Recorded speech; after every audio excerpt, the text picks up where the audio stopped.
ఈరోజు మనం ఇక్కడ ఒక క్వశ్చన్ చూద్దామండి.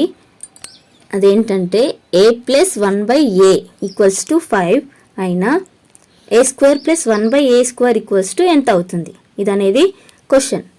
మరి దీనికి ఆన్సర్ ఏ విధంగా చేయాలో చూద్దాం. ఇంతకుముందు నేర్చుకున్నాం కదా మనం x+1/x = k అయితే x² + 1/x² ఎంత అవుతుందంటే k² - 2 అనే ఫార్ములాని మనం యూజ్ చేయాలన్నట్టు. కాబట్టి ఇక్కడ మనకి k అనేది ఎంత అవుతుంది? 5. దీనికి a² + 1/a² వాల్యూ ఎంత అవుతుందో అని అడిగిండు. కాబట్టి ఇక్కడ మనం k² - 2 అనేది యూజ్ చేయాలి.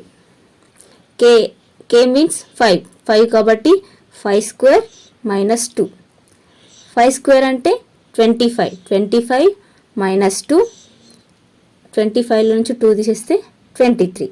కనుక a² + 1/a² వాల్యూ 23 అనేది వస్తుంది. ఇలాగే ఇంకా వేరే ఏ క్వశ్చన్స్ ఇచ్చినా కూడా మనం ఆన్సర్ చేయొచ్చు.